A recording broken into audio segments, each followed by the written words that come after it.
Hey, what's up, guys? So, wanted to talk a little bit, I suppose, about what some of these things mean when you look at players on the coaching screen, and kind of understand what the differences are between each one of these guys. We'll just look at a couple of them here. I don't have anything that's really well developed because we don't have, to my knowledge, like every single possible player. But so as you know, we don't have star ratings on, but you can kind of guess at it here.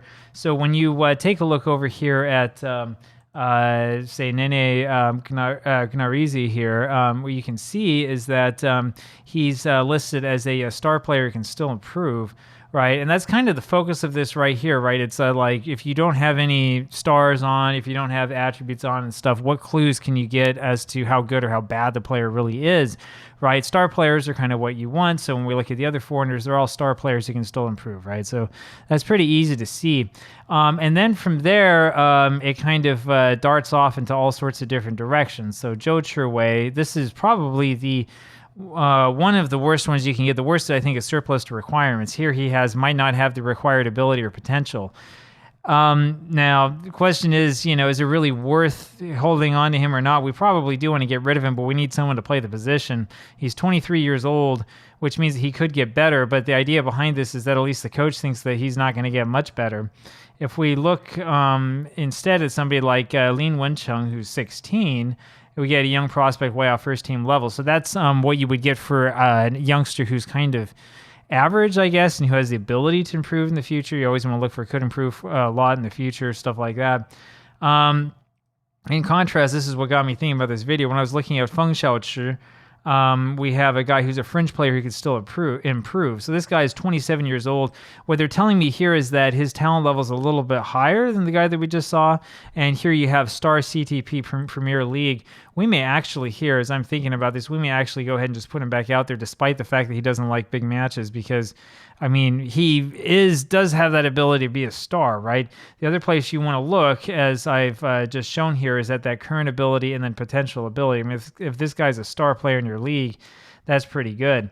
Let's see who else we have here as we go around. Chen Chengju is surplus to requirements. Like I said, this is probably the worst that you can get because the game is basically telling you that you probably have a player at that position who's better and you should play him instead.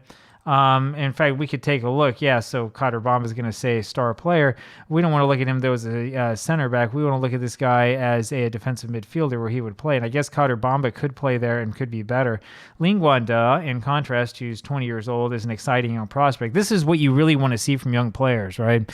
Leading Division 2, which means that he's not quite up to this level yet, but he's making improvement. He's getting there. In fact, if we look at his progress, well, it hasn't been necessarily a straight line forward, but he's getting there, right? He's making some progress as time goes on.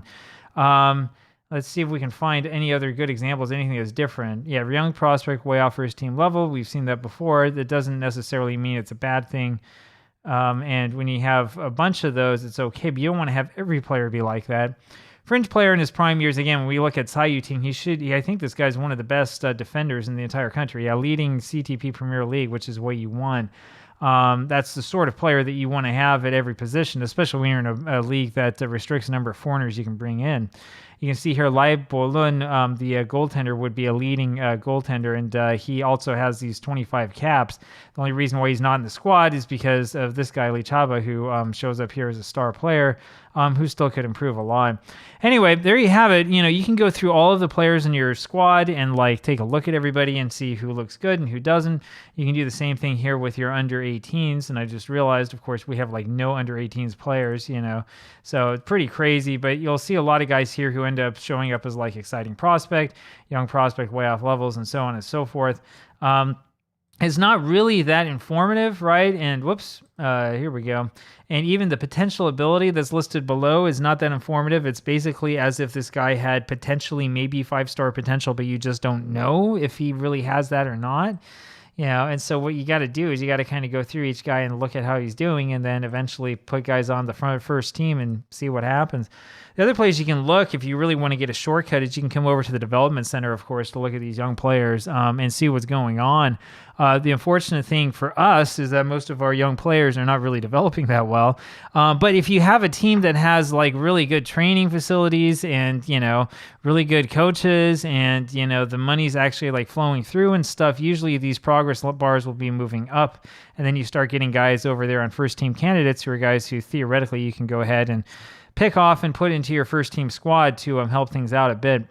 Anyway, that's basically what you do, right? The easiest way, of course, to look at these guys and compare them all is to head over to your squad planner and just start looking at stuff and playing around with stuff. Usually guys who are younger are not going to tell you they're surplus to requirements or like they're really bad unless they really are an extraordinarily bad player. You're usually not going to run into that. You're usually going to see guys like Hu Shichan here, who's an exciting prospect off of first team level at 18 years old, and somehow is on the first team. I guess I figured he was too young to play on the second, right? A lot of the younger players you have are going to fit that mold, right? And then you kind of have to pay attention for them. You're looking for, does he hate big matches? And also, does this change into like, might not have the required potential or ability? So that's basically the way that it works. And that's the way that you look at it. And now you know that you don't have to have star ratings and stars and all that stuff turned on for success in Football Manager. It's actually possible to do really well in this game without having it on at all. And then you can show off to people and impress girls and stuff like that because, you know, they love this stuff. I'll talk with you later. Bye.